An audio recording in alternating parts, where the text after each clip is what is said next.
Sibling rivalry. It is a conflict that has existed since the beginning of recorded history. We do a lot of what-if scenarios on this channel, but this one might be the most extreme one. After all, the entire plot of Avatar the Last Airbender was that Aang had to learn all 4 elements and defeat the Firelord. Instead, what would happen if Iroh defeated Ozai? The idea of the disgraced older brother coming back to reclaim his birthright, but that would fundamentally change the show to some degree. What would Aang's purpose be in the show if Iroh faces off against the Firelord? How would this event change the course of history between the events of Avatar the Last Airbender and Korra? Well, we got theories, and we can't wait to share them with you.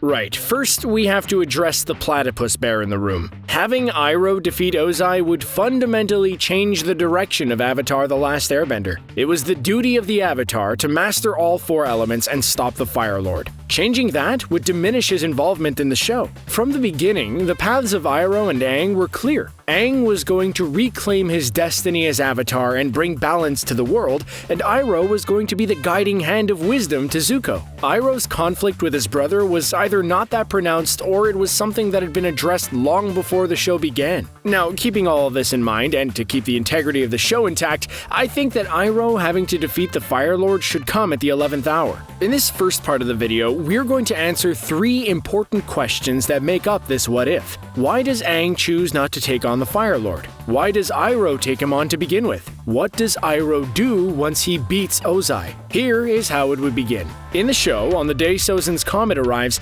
Team Avatar is split into 3 teams. Sokka, Suki, and Toph take on the Firelord's armada. Katara and Zuko take on Azula, and Aang meets the Firelord to attack him head-on. While this is happening, Iroh and the White Lotus reclaim Ba Sing Se. If Iroh is going to take Aang's place, something has to happen during the planning phase that would force Iroh to take on his brother. Aang disappeared to visit the lion turtle right before the comet arrived. He arrived just in time to face Ozai. But what if Aang came to a different conclusion after his meeting with the lion turtle? Defeating Ozai would not bring balance to the world. The world cannot be brought back in line with the defeat of just one tyrant. Knowing this, Aang opts to do the most good with the resources he has, and with his action, he not only has to stop the Fire Nation's reign, but he also needs to bring hope back to the people. Aang might be a humble monk, but the Avatar is a symbol of balance to the world, and symbols need to be seen. Having the Avatar take on reclaiming Ba Sing Se would send a powerful message to the world. First, that the Avatar is here to save those in need. 2, the Avatar is here to restore balance to the world, not by taking life, but by saving it. Aang's dilemma with the lion turtle was that he didn't know if he could go through with killing the Firelord.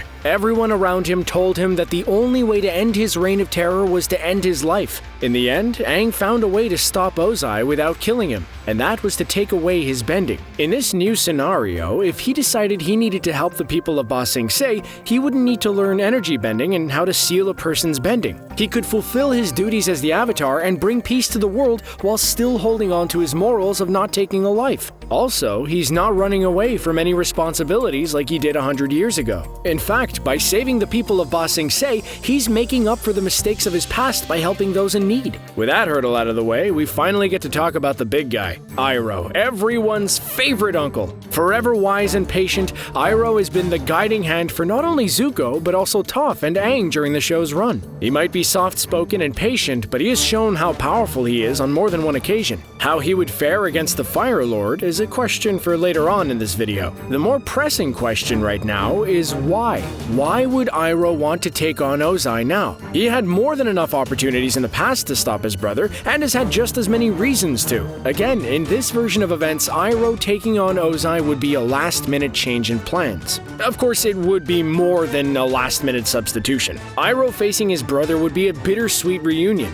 Who am I kidding? It'd be more like an ultra-bitter reunion. I mean, Iroh has seen firsthand just what Ozai is capable of. The dude had his wife help murder his own father, or he would kill Zuko. After learning that Iroh's only son died during the siege of Ba Sing Se, Ozai called him a failure when Iroh retreated due to grief. Ozai banished his son and permanently scarred him for life, both physically and emotionally. So yeah, Iroh has more than a reason to fight his brother. He would fight him for the sake of the world, for the damage he's done to his country and family. Iroh's fight would be bigger than him. Of course, any fight involving the fate of the world world would be bigger than the two people actually fighting. We've talked about why Aang would choose not to fight, and we talked about why Iroh would. All that leaves is the how. Well, with fire, obviously. You gotta fight fire with fire, right? Well, yes, but actually no. From his travels and years of experience, Iroh has studied the other nations and their cultures, along with how and why they fight. We can all recall the scene where Iroh explains the nations to Zuko. If you just draw from one place, you become rigid and stale. But if you draw from the other nations, you become more complete, a fuller person. Now, we might be talking about a what-if scenario here, but I'm not about to suggest that Iroh becomes the Avatar. Instead, I think that Iroh would take what he has learned from the different people in the different nations and use it in his fight against Ozai. To be able to adapt to change like those from the Water Nation. To be free like the Air Nomads. To be persistent and steadfast like those from the Earth Nation. I think these teachings and added wisdom can overpower his arrogant and evil brother.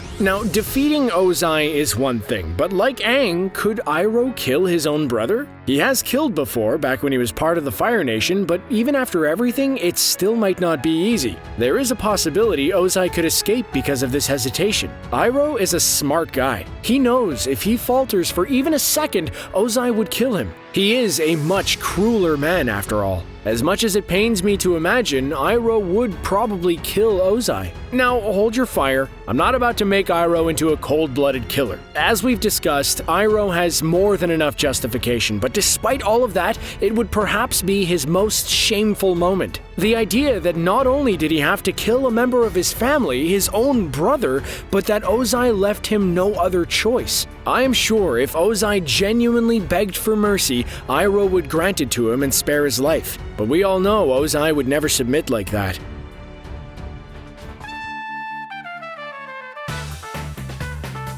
So, the Firelord is defeated. The world is saved. So now what? Well, now they pick up the pieces and rebuild a broken world that has been at war for 100 years. The line of succession would be pretty clear. Just because Iroh took out Ozai doesn't mean he becomes the Firelord. Azula was the Firelord when Ozai went off to conquer the world, and Zuko beat her. Okay, well actually Katara and Zuko beat her, but we'll let that slide. It's worth noting that after his son died, Iroh had no aspirations for the throne. Zuko would still be made the Firelord, and his character arc towards that end would still be resolved. Now, Iroh's relationship with history and the Avatar might change significantly in the years after the 100 Years' War. Up until now, Iroh has worked behind the scenes, especially with the White Lotus. Being known throughout the world as the man who ended the Firelord would be a sudden shock to his system. He has not had this kind of notoriety since being crowned prince of the Fire Nation, and even then, it was only kept within the Fire Nation's borders. While it would be Iroh's belief that it was up to the next generation of rulers and leaders to rebuild the world and mend old wounds,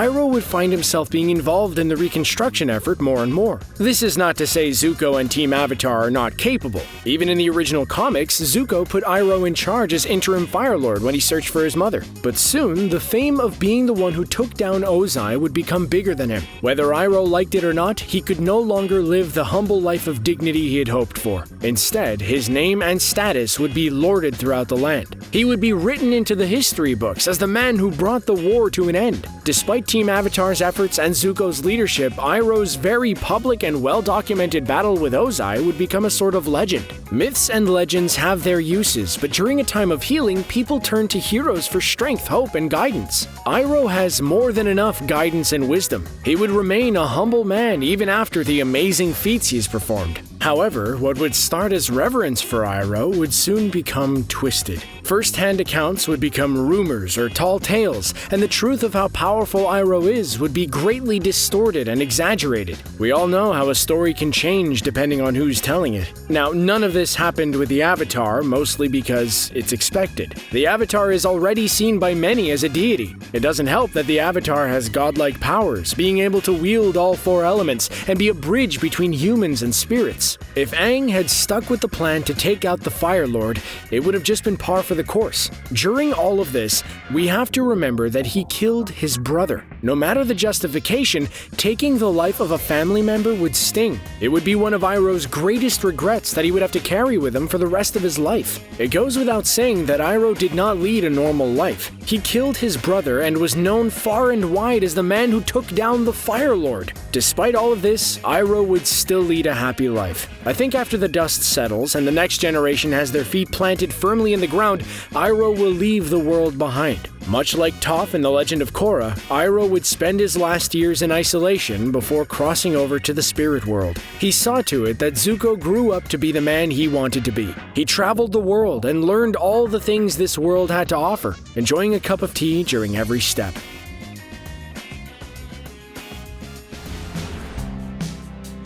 And that's what I think would happen if Iroh defeated Ozai. I think, given all the things Ozai has done to Iroh and the ones he loves, he would be more than justified in taking on his brother. I'd love to hear your feedback and even your own takes on this scenario in the comments down below. Be sure to give this video a like and hit that subscribe button for more CBR content.